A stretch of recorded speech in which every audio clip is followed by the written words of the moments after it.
یہ لوگ جلد ہی چشمے تک پہنچ گئے۔ انہوں نے وہاں ایک عورت اور اس کے بچے کو پایا۔ پھر وہ لوگ ان کے پاس آئے، وہاں پڑاؤ ڈالنے کی اجازت مانگی۔ سیدہ ہاجرہ نے فرمایا، ٹھیک ہے، لیکن شرط یہ ہے کہ تمہیں اجرت ادا کرنا ہوگی۔ ان کے لیے یہ سستا سودا تھا۔ ان کے پورے قبیلے کو سامان زندگی مل رہا تھا، جبکہ صرف ایک عورت اور اس کے بیٹے کی ذمہ داری ان پر عائد ہو رہی تھی۔ انہوں نے فوراً حامی بھر لی اور وہاں رہائش اختیار کر لی۔ اس طرح یہ لوگ سیدہ ہاجرہ علیہ السلام کی معیشت کا ذریعہ بن گئے، اور اس طرح سیدنا اسماعیل علیہ السلام بنو جرہم میں پرورش پاتے رہے۔ انہوں نے ان لوگوں سے عربی سیکھ لی اور ان سے بھی زیادہ عربی دان بن گئے۔ فصاحت اور بلاغت سے عربی میں بات چیت کرنے لگے۔ پھر ان کی اس قبیلے میں شادی ہو گئی۔ ان کی اولاد سے عرب قوم کا آغاز ہوا۔ انہی میں سے سرور کائنات محمد صلی اللہ علیہ وسلم کی ولادت باسعادت ہوئی۔ بنو جرہم کی آمد اور آبادی ابراہیم علیہ السلام کی دعا کا نتیجہ تھی۔ جب انہوں نے اپنی بیوی اور بچے یعنی دو کمزور انسانوں کو اس ویران جگہ چھوڑا تھا تو یہ دعا مانگی تھی، ربنا انی اسکنت من ذریتی بواد غیر ذی زرع عند بیتک المحرم۔ اے ہمارے پروردگار، میں نے اپنی کچھ اولاد اس بے آباد جنگل میں تیرے حرمت والے گھر کے پاس بسائی ہے۔ یہاں یہ سوال پیدا ہوتا ہے کہ کیا اس وقت بیت اللہ کی تعمیر ہو چکی تھی؟ درست بات یہ ہے کہ اس وقت خانہ کعبہ کی تعمیر نہیں ہوئی تھی۔ پھر سوال پیدا ہوتا ہے کہ کیا ابراہیم علیہ السلام کے زمانے سے پہلے اس کی تعمیر ہو چکی تھی یا صرف جگہ ہی معروف تھی؟ اس بارے میں دو طرح کی روایات ہیں۔ بعض میں آتا ہے کہ صرف اس کی جگہ معروف تھی، اور بعض میں ہے کہ ابراہیم علیہ السلام سے پہلے شیس علیہ السلام نے اس کو تعمیر کیا تھا، اور وہ گردش ایام کے ساتھ ساتھ منہدم ہو کر ختم ہو گیا۔ لیکن بہرحال اس کی جگہ معلوم تھی اور وہی پہلا گھر تھا، جیسا کہ اللہ نے خبر دی ہے۔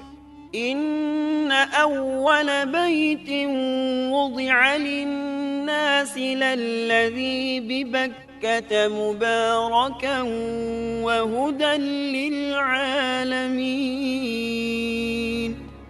اللہ تعالیٰ نے پہلا گھر جو لوگوں کے لیے مقرر کیا تھا وہی ہے جو مکہ میں ہے، اور وہ پوری دنیا کے لیے برکت اور ہدایت والا ہے۔ ابراہیم علیہ السلام نے اللہ تعالیٰ سے یہ دعا مانگی تھی، ربنا انی اسکنت من ذریتی بواد غیر ذی زرع عند بیتک المحرم ربنا ليقيموا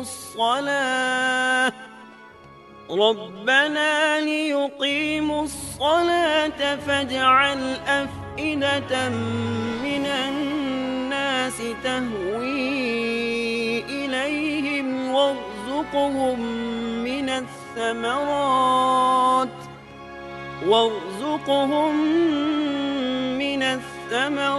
لعلهم يشكرون۔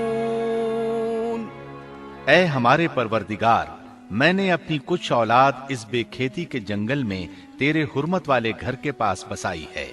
اے ہمارے پروردگار، یہ اس لیے کہ وہ نماز قائم کریں، پس تو کچھ لوگوں کے دلوں کو ان کی طرف مائل کر دے اور انہیں پھلوں کی روزیاں عطا فرما تاکہ یہ شکر گزاری کریں۔ دن گزرتے رہے اور اسماعیل علیہ السلام بنو جرہم کے ماحول میں عمر کی منزلیں طے کرتے رہے، اور وہ ہوش سنبھالنے کے قریب ہو گئے۔ ابراہیم علیہ السلام ہر سال ایک دو بار اپنے گھرانے کی دیکھ بھال کے لیے چکر لگاتے تھے۔ جب اسماعیل علیہ السلام نے ہوش سنبھالا تو ایک بار پھر ایک عظیم آزمائش کا وقت آ گیا۔ ہوا یوں کہ ایک مرتبہ ابراہیم علیہ السلام مکہ تشریف لائے۔ ایک جگہ آرام کے لیے بیٹھے کہ نیند کی وادی میں پہنچ گئے۔ نیند میں انہوں نے خواب دیکھا کہ اپنے لخت جگر کو اپنے ہاتھ سے ذبح کر رہے ہیں۔ ساتھ ہی آنکھ کھل گئی۔ ابراہیم علیہ السلام جانتے تھے کہ انبیاء کرام کے خواب حقیقت ہوتے ہیں، اللہ کی طرف سے وحی ہوتے ہیں اور شیطان کسی صورت ان کے خواب میں نہیں آ سکتا، لہٰذا انہوں نے اس خواب کے مطابق عمل کرنے کا پختہ ارادہ کر لیا، کسی قسم کی پریشانی کا شکار نہ ہوئے۔ اللہ رب العزت نے اس عظیم اور تعجب خیز واقعے کا قرآن مجید میں ذکر کرتے ہوئے فرمایا، وقال إني ذاهب إلى ربي سيهدين رب هب لي من الصالحين فبشرناه بغلام حليم فلما بلغ معه السعي قال يا بني إني أرى في المنام أني أذبحك فانظر ماذا ترى۔ اور ابراہیم نے کہا، میں تو ہجرت کر کے اپنے پروردگار کی طرف جانے والا ہوں، وہ ضرور میری رہنمائی کرے گا۔ اے میرے رب، مجھے نیک بخت اولاد عطا فرما۔ تو ہم نے ایک بردبار بچے کی بشارت دی۔ پھر جب بچہ اتنی عمر کو پہنچا کہ اس کے ساتھ چلنے پھرنے لگا تو ابراہیم نے کہا، میرے پیارے بیٹے، میں نے خواب دیکھا ہے کہ میں تجھے ذبح کر رہا ہوں، اب تو بتا تیری کیا رائے ہے؟ یہاں سوال پیدا ہوتا ہے کہ ابراہیم علیہ السلام نے اسماعیل علیہ السلام سے مشورہ کیوں لیا؟ وہ چاہتے تو اسماعیل کو سوتے میں ذبح کر دیتے، اس طرح اللہ کا حکم بجا لاتے۔ وہ بیٹے کے پاس کیوں گئے اور ان سے مشورہ کیوں لیا؟ جی ہاں، یہ مسئلہ یاد رکھنے کے قابل ہے کہ ہر مسلمان پر لازم ہے کہ وہ اپنے دوسرے مسلمان بھائی کو اجر و ثواب میں شامل کرنے کی کوشش کرے۔ ابراہیم علیہ السلام نے بیٹے کو ثواب میں شامل کرنے کے لیے انہیں اللہ کے حکم سے آگاہ کیا۔ یہ نہ چاہا کہ میں اکیلا ہی اجر لیتا رہوں، بلکہ دوسرے کی خیر خواہی کو پیش نظر رکھا۔ والدین کے لیے آپ کے اس انداز میں نصیحت موجود ہے، یہ کہ اولاد کو ثواب کے مواقع فراہم کریں، ان کی صحیح تربیت کریں۔ اگر صدقہ کرنے کا موقع ملے تو بچوں کے ذریعے صدقہ کرائیں، تاکہ انہیں بھی اللہ کے راستے میں خرچ کرنے کی عادت پڑے۔ جب کسی دینی مجلس میں بیٹھنے کا موقع ملے تو اپنی اولاد کو بھی ساتھ لے کر جائیں۔ بے شمار لوگ خود تو جاتے ہیں، اولاد کو جانے کے لیے کہتے بھی نہیں، خود دین سیکھتے ہیں، اولاد کو دین نہیں سکھاتے۔ ابراہیم علیہ السلام نے اسماعیل علیہ السلام سے رائے لی۔ سبحان اللہ، انہوں نے جواب میں فرمایا، يا أبت افعل ما تؤمر۔ اے ابا جان، آپ کو جو حکم ملا ہے کر گزریے۔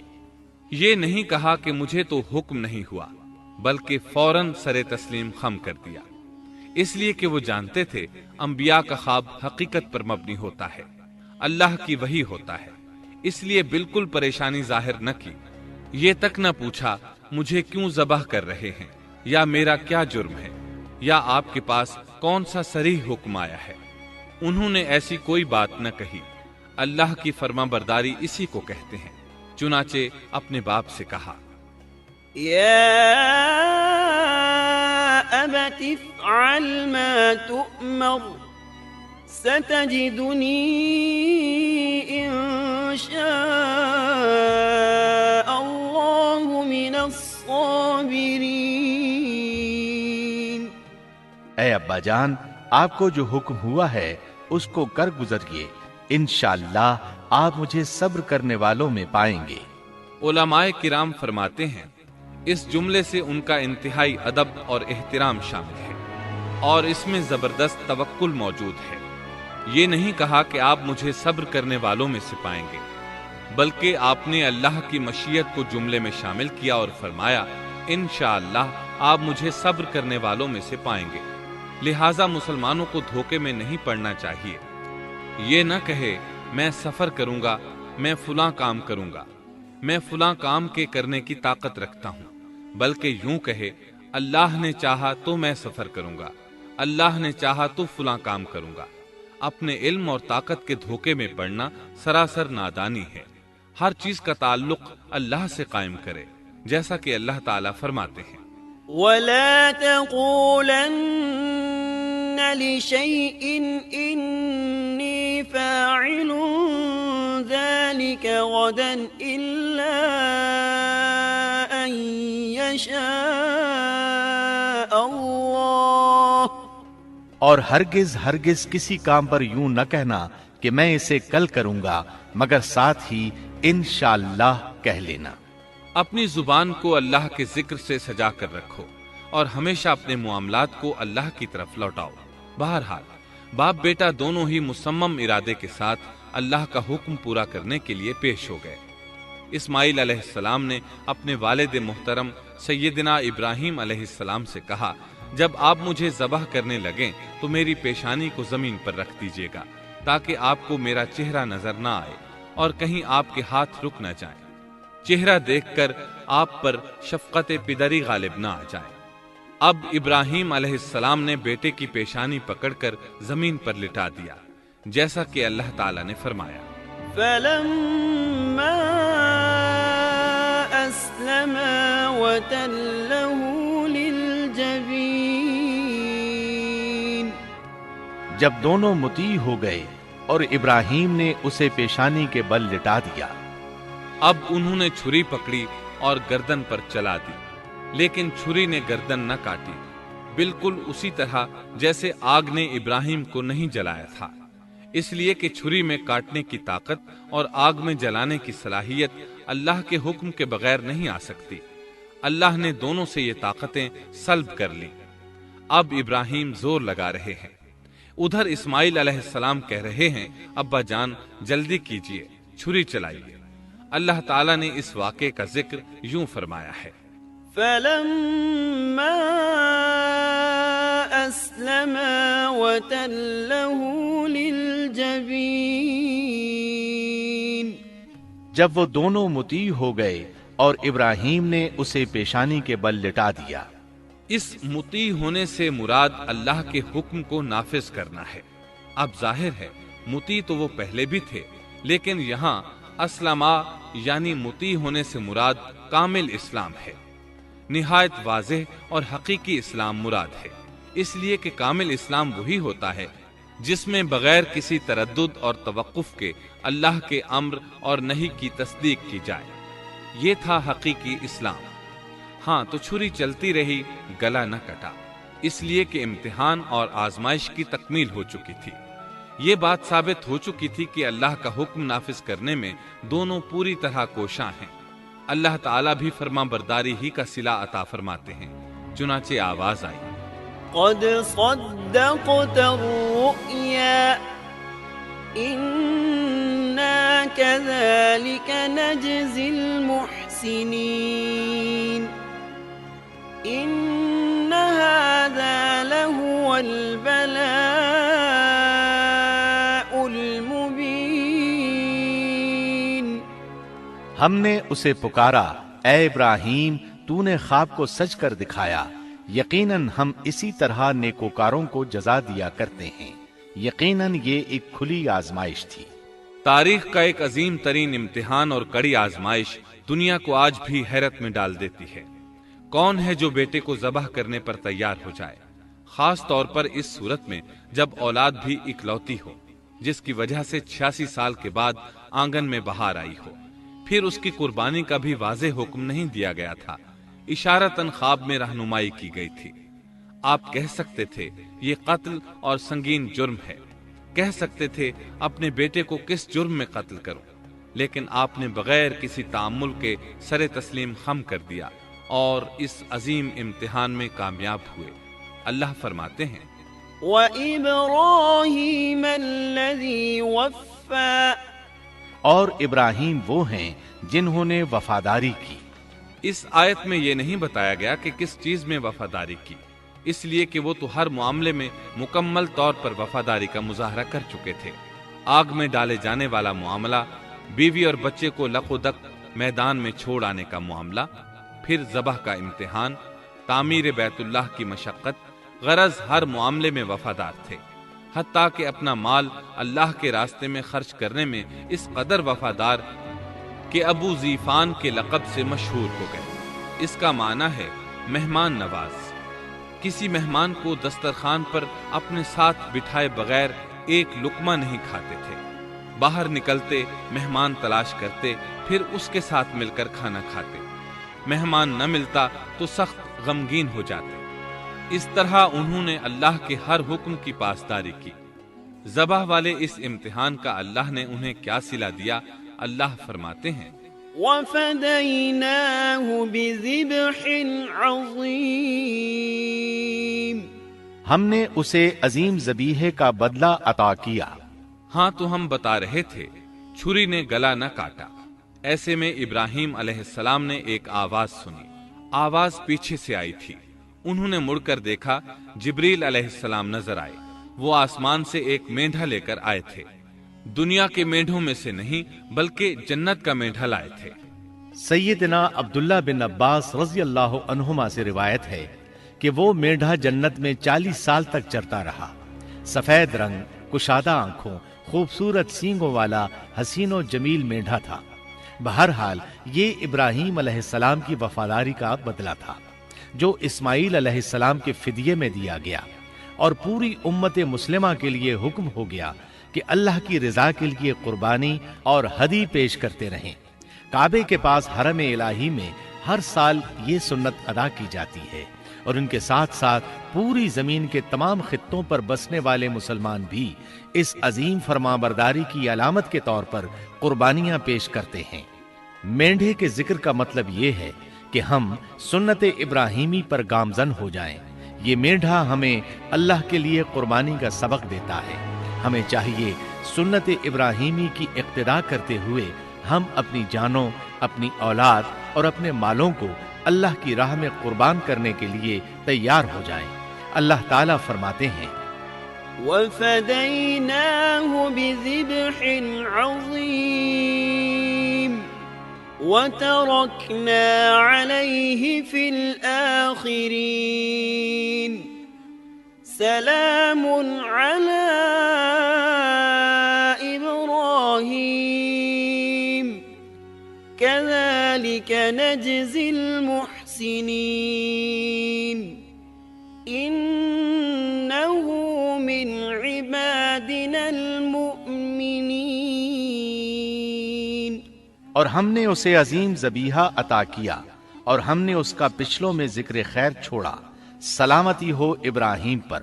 اسی طرح ہی ہم نیکوکاروں کو جزا دیتے ہیں، یقیناً وہ ہمارے مخلص بندوں میں سے تھا۔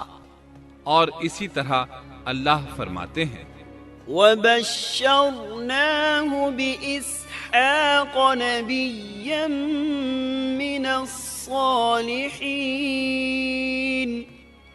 اور ہم نے اسے نیکوکار نبی اسحاق کی ولادت کی خوشخبری سنائی۔ یہ خوشخبری فلسطین کی طرف واپس لوٹنے کے بعد سنائی گئی۔ ایک اکلوتے بیٹے کی قربانی کے لیے تیار ہو جانے کے صلے میں اور سارہ علیہ السلام کی عظمت اور تکریم کے مد نظر اللہ تعالی نے اسحاق کی خوشخبری سنا دی۔ یہ آیت ذبح کے واقعے کے بعد اللہ تعالی نے ذکر فرمائی ہے۔ اس لیے معلوم ہوا پچھلی آیات میں اسحاق کے علاوہ کسی اور بیٹے کا ذکر ہوا ہے، اور وہ اسماعیل علیہ السلام ہی تھے، جبکہ یہودی روایات میں اسحاق علیہ السلام کو ذبیح قرار دیا جاتا ہے۔ یہ بالکل غلط ہے۔ ذبح کے واقعے کے بعد اسحاق علیہ السلام کی بشارت مل رہی ہے، پھر بھلا وہ پیدا ہونے سے پہلے ہی ذبیح کیسے بن گئے؟ اس لیے یہ قطعی بات ہے کہ اسماعیل علیہ السلام ہی ذبیح ہیں۔ اس کے کئی اور بھی دلائل ہیں جن کے ذکر کرنے کا یہاں موقع نہیں۔ بہرحال اس عظیم آزمائش میں بے مثال کامیابی کے بعد ابراہیم علیہ السلام فلسطین آئے، اور 120 سال کی عمر میں اسحاق علیہ السلام کی بشارت ملی، جبکہ سارہ علیہ السلام کی عمر 90 سال تھی۔ ان پر بڑھاپا طاری ہو چکا تھا۔ ایسے میں 3 فرشتے آئے۔ وہ تو قوم لوط کی تباہی کے لیے آئے تھے۔ راستے میں اللہ کے حکم سے ابراہیم علیہ السلام اور ان کی اہلیہ سارہ کو خوشخبری سنائی، اور اس غرض کے لیے وہ انسانی شکل میں آئے تھے۔ ابراہیم علیہ السلام تو پہلے ہی بہت مہمان نواز تھے۔ انہیں دیکھ کر بہت خوش ہوئے کہ مہمان آ گئے۔ فرشتوں نے انہیں سلام کیا۔ ابراہیم علیہ السلام نے سلام کا جواب دیا۔ وہ حیرت زدہ تھے کہ یہ لوگ ان کی بستی کے رہنے والے تو ہیں نہیں، لیکن ان پر سفر کے نشانات بھی نہیں ہیں، جیسا کہ دور سے چل کر آنے والوں میں ہوتے ہیں، نہ ان کے پاس سواریاں ہیں۔ قرآن مجید میں آتا ہے قالوا سلاما قال سلام قوم منكرون۔ فرشتوں نے سلام کیا تو ابراہیم نے بھی سلام کیا اور دل میں خیال کیا یہ اجنبی لوگ ہیں۔ پھر وہ اپنی مہمان نوازی کی عادت کے مطابق انہیں اندر لے آئے، ان کے لیے کھانے کا انتظام کیا۔ اللہ تعالیٰ فرماتے ہیں وَلَقَدْ جَاءَتْ رُسُلُنَا إِبْرَاهِيمَ بِالْبُشْرَى قَالُوا سَلَامًا قَالَ سَلَامٌ فَمَا لَبِثَ أَن جَاءَ بِعِجْلٍ حَنِيذٍ۔ ہمارے بھیجے ہوئے فرشتے ابراہیم کے پاس خوشخبری لے کر آئے تو انہوں نے سلام کیا۔ ابراہیم نے سلام کا جواب دیا اور فوراً بھنا ہوا بچڑا لے آئے، اور بچڑا بھی موٹا تھا۔ ان کے سامنے کھانا پیش کیا، لیکن وہ بھلا کب کھانے کی طرف ہاتھ بڑھانے والے تھے۔ یہ دیکھ کر ابراہیم علیہ السلام نے خوف محسوس کیا کہ کہیں یہ دشمن نہ ہو۔ اس وقت فرشتوں نے کہا قالوا لا تخف إنا أرسلنا إلى قوم لوط۔ ابراہیم نہ ڈر، ہم تو قوم لوط کی طرف بھیجے گئے ہیں۔ جب انہوں نے یہ باتیں کی تو سارہ علیہ السلام پاس کھڑی تھی، وہ ہنسنے لگی۔ وہ خوشخبری سے پہلے کیوں ہنس پڑی؟ علماء اس بارے میں کہتے ہیں کہ جب انہوں نے سنا یہ فرشتے لوط علیہ السلام کی بستی کو تباہ کرنے جا رہے ہیں تو ان کے خاتمے کی خبر سن کر وہ ہنستی۔ اس کے بعد فرشتوں نے یہ خوشخبری سنائی۔ فبشرناها بإسحاق ومن وراء إسحاق يعقوب۔ ہم نے اسے اسحاق کی پیدائش کی خوشخبری دی اور اسحاق کے بعد یعقوب پوتے کی بھی خوشخبری دی۔ بہت جلد ہی ہم اسحاق سے تیری ویران گود کو آباد کریں گے، اور تو اپنی زندگی میں اس کے بیٹے یعقوب کو بھی دیکھ لے گی۔ اب 3 بشارتیں جمع ہو گئیں۔ بیٹا پیدا ہوگا، لمبی عمر ملے گی یعنی بیٹا جوان ہوگا، اور پھر وہ اپنے پوتے کو بھی دیکھے گی۔ اس سے بڑھ کر کیا عزت اور تکریم ہو سکتی ہے؟ اس لیے جب نبی کریم صلی اللہ علیہ وسلم سے پوچھا گیا کریم یعنی عزت والا کون ہے، تو آپ نے فرمایا کریم بن کریم بن کریم بن کریم، یعنی یوسف بن یعقوب بن اسحاق بن ابراہیم علیہ السلام۔ مطلب یہ کہ نبی بن نبی بن نبی بن نبی۔ یہ یوسف علیہ السلام کی شان ہے کہ خود بھی کریم، باپ بھی کریم، دادا بھی کریم اور پردادا بھی کریم۔ اس سے بڑھ کر عزت افزائی کیا ہو سکتی ہے؟ بہرحال فرشتوں نے انہیں خوشخبری دی۔ وَبَشَّرُوهُ بِغُلَامٍ عَلِيمٍ۔ پھر انہوں نے ابراہیم کو ایک صاحب علم لڑکے کی بشارت دی۔ خوشخبری سن کر سیدہ سارہ حیران ہوئی، مارے حیرت کے منہ سے ہلکی سی چیخ نکل گئی۔ انہوں نے اپنے رخسار پر ہاتھ مارا جیسا کہ عورتوں کی عادت ہوتی ہے۔ کہنے لگی ہائے افسوس، کیا میں بچہ جنوں گی حالانکہ میں بانجھ ہوں اور میرے خاوند بوڑھے ہیں؟ یہ تو حیرت کی بات ہے۔ ایک دوسری جگہ اللہ تعالیٰ نے یہ الفاظ فرمائے، کہنے لگی میں بوڑھی اور بانجھ ہوں، بھلا میں بچے کو کیسے جنم دوں گی؟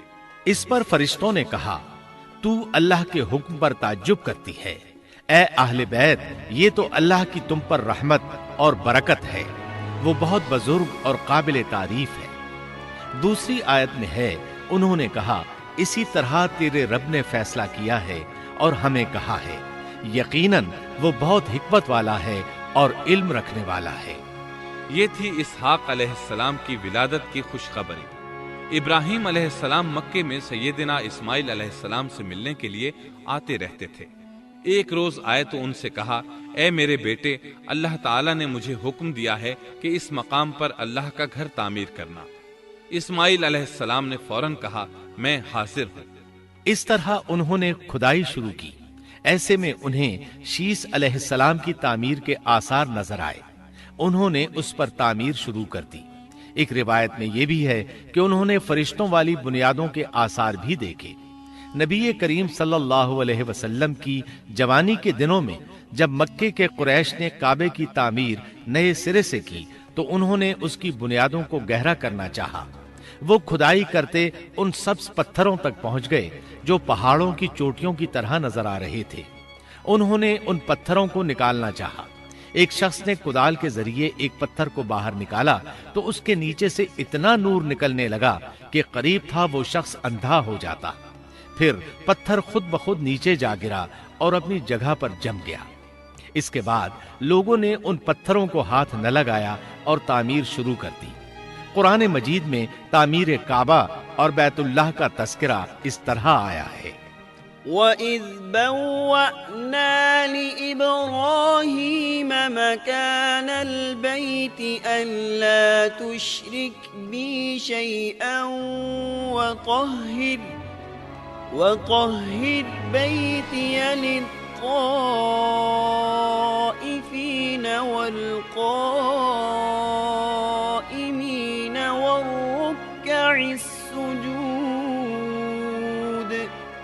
اور جب ہم نے بیت اللہ کے مکان میں ابراہیم کو جگہ دی اور فرمایا کہ میرے ساتھ شرک نہ کرنا اور میرے گھر کو طواف، قیام اور رکوع و سجود کرنے والوں کے لیے پاک رکھنا، اور فرمایا ان اول بیت وضع للناس للذی ببکۃ مبارکا وہدی للعالمین فیہ آیات بینات مقام ابراہیم ومن دخلہ کان آمنا۔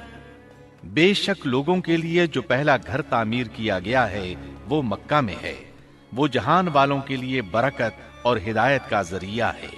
اس میں واضح نشانیاں ہیں، مثلا مقام ابراہیم، تو جو کوئی حرم میں داخل ہوگا وہ امن میں آ جائے گا۔ اور فرمایا اور یاد کرو اس وقت کو جب ابراہیم کو اس کے پروردگار نے کئی باتوں کے ذریعے آزمایا، وہ ان میں پورے اترے تو اللہ نے فرمایا میں آپ کو تمام لوگوں کا امام بنا رہا ہوں۔ ابراہیم نے کہا اے میرے رب میری اولاد میں سے بھی امام بنائیے۔ جواب میں اللہ نے فرمایا میرا امامت کا وعدہ ظالم لوگوں کے لیے نہیں ہے۔ اور اس وقت کو یاد کرو جب ہم نے بیت اللہ کو ثواب اور امن کی جگہ بنا دیا اور لوگوں نے مقام ابراہیم کو جائے نماز بنا لیا۔ ہم نے ابراہیم کو حکم دیا کہ میرے گھر کو طواف، اعتکاف، رکوع اور سجود کے لیے پاک رکھو۔ اور وہ وقت بھی یاد رکھو جب ابراہیم نے دعا کی اے پروردگار اس شہر کو امن والا بنا دے اور اس کے مومن بندوں کو پھلوں کا رزق عطا کر۔ اللہ تعالیٰ نے فرمایا میں کافروں کو بھی تھوڑا فائدہ دوں گا، پھر انہیں آگ کے عذاب کی طرف بے بس کر دوں گا، یہ پہنچنے کی جگہ بری ہے۔ اور وہ وقت یاد کرو جب ابراہیم اور اسماعیل بیت اللہ کی بنیادوں کو بلند کر رہے تھے اور دعا مانگ رہے تھے اے ہمارے رب ہماری محنت کو قبول فرما، تو دعا کو سننے والا جاننے والا ہے، اور ہمیں اپنا فرما بردار بنا، ہماری اولاد میں سے بھی ایک فرما بردار گروہ بنا، اور ہمیں عبادت کا طریقہ سکھا اور ہم پر رجوع فرما، کیونکہ تو ہی توبہ قبول کرنے اور رحم فرمانے والا ہے۔ اے ہمارے رب ان لوگوں میں انہی میں سے ایک رسول بھیج جو ان پر تیری آیات کی تلاوت کرے اور انہیں کتاب و حکمت سکھائے، انہیں پاک کرے، یقیناً تو غالب حکمت والا ہے۔ تعمیر کے دوران جب ابراہیم علیہ السلام اس مقام تک پہنچے جہاں آج حجر اسود ہے تو اللہ تعالیٰ نے جنت سے ایک سفید پتھر بھیجا۔ حدیث میں ہے یہ پتھر نہایت سفید تھا، اب سیاہ ہو گیا ہے۔ انسانوں کی غلطیاں اس کے سیاہ ہونے کا سبب بنی۔ جب دیواریں انسانی قد کے برابر ہو گئیں تو اسماعیل علیہ السلام ایک پتھر لے آئے۔ اب ابراہیم علیہ السلام اس پتھر پر کھڑے ہوئے، وہ ننگے پاؤں تھے۔ اسی وقت پتھر پگھل گیا، ان کے پاؤں اس کے اندر کسی قدر دھنس گئے، پتھر پر ان کے پیروں کے نشانات آ گئے۔ اسی پتھر کو آج مقام ابراہیم کہا جاتا ہے۔ پہلے یہ پتھر بیت اللہ کی دیواروں کے ساتھ رکھا گیا تھا۔ جب لوگ طواف کے لیے آتے تو سیدنا ابراہیم کے پیروں کے نشانات دیکھنے کے لیے یہاں ہجوم ہو جاتا۔ اس طرح طواف کرنے والوں کو دقت کا سامنا ہوتا۔ سیدنا عمر رضی اللہ عنہ نے صحابہ کرام کے مشورے سے اس پتھر کو اس جگہ سے قدرے ہٹا کر نماز کی صفوں کے قریب کر دیا تاکہ طواف کرنے والوں کو دقت نہ ہو۔ یہ مقام بہت مقدس ہے۔ اللہ نے فرمایا ہے، وَاتَّخِذُوا مِن مَّقَامِ إِبْرَاهِيمَ مُصَلًّى، تم مقام ابراہیم کو جائے نماز مقرر کر لو۔ مقام ابراہیم کے قریب اس کے پیچھے ہو کر نماز پڑھنے کا موقع مل جائے تو لازماً وہاں 2 رکعت ادا کیا کرو۔ موقع نہ ملے تو پھر پوری مسجد حرام میں طواف سے فراغت والی 2 رکعت پڑھ لیا کرو۔ اس طرح کعبہ تعمیر ہوا، تب نیا حکم آیا، وَلِلَّهِ عَلَى النَّاسِ حِجُّ الْبَيْتِ مَنِ اسْتَطَاعَ إِلَيْهِ سَبِيلًا وَمَن كَفَرَ فَإِنَّ اللَّهَ غَنِيٌّ عَنِ الْعَالَمِينَ۔ لوگوں میں جو استطاعت رکھے اس پر اللہ کے لیے حج بیت اللہ فرض ہے، اور جو شخص جان بوجھ کر اعراض کرے تو اللہ جہانوں سے بے نیاز ہے اور اسے اس کی کوئی پرواہ نہیں۔ ادھر ابراہیم علیہ السلام کو اللہ تعالیٰ کی طرف سے اشارہ ہوا، وَأَذِّن فِي النَّاسِ بِالْحَجِّ، لوگوں میں حج کا اعلان کر دیں۔ ابراہیم علیہ السلام کہنے لگے، اللہ میری آواز بھلا کس کس تک پہنچے گی؟ جواب آیا، آپ کے ذمے آواز لگانا ہے، پہنچانا ہمارا کام ہے۔ چنانچہ آپ عرفات کے ایک پہاڑ پر چڑھے اور آواز لگائی، لوگو بیت الحرام کا حج کرو۔ اللہ تعالیٰ نے معجزانہ طور پر یہ آواز تمام انسانوں تک پہنچا دی، خواہ وہ پیدا ہوئے تھے یا نہیں۔ دوسرا معجزہ یہ ہوا کہ اللہ نے بیت اللہ اور اس کے حج کی محبت لوگوں کے دلوں میں ڈال دی۔ اللہ نے فرمایا، وَأَذِّن فِي النَّاسِ بِالْحَجِّ يَأْتُوكَ رِجَالًا وَعَلَى كُلِّ ضَامِرٍ يَأْتِينَ مِن كُلِّ فَجٍّ عَمِيقٍ۔ اور آپ لوگوں میں حج کا اعلان کر دیں، وہ آپ کی طرف پیدل بھی آئیں گے اور دبلے پتلے اونٹوں پر بھی دور دور سے آئیں گے۔ اس طرح لوگ پیدل اور سوار ہو کر کثرت سے حج کے لیے آنے لگے اور یہ ویران علاقہ آباد ہونے لگا۔ یہ تھے حالات اور واقعات ابراہیم علیہ السلام کے۔ آپ نے 175 سال کی عمر میں وفات پائی۔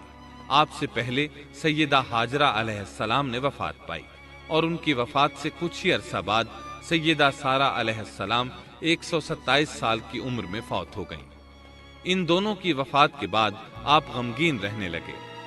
آخر اتنی مدت تک ساتھ رہا تھا۔ آپ خلیل الرحمن تھے، آپ پر صحیفے بھی نازل ہوئے، آپ اللہ کے بے حد شکر گزار تھے۔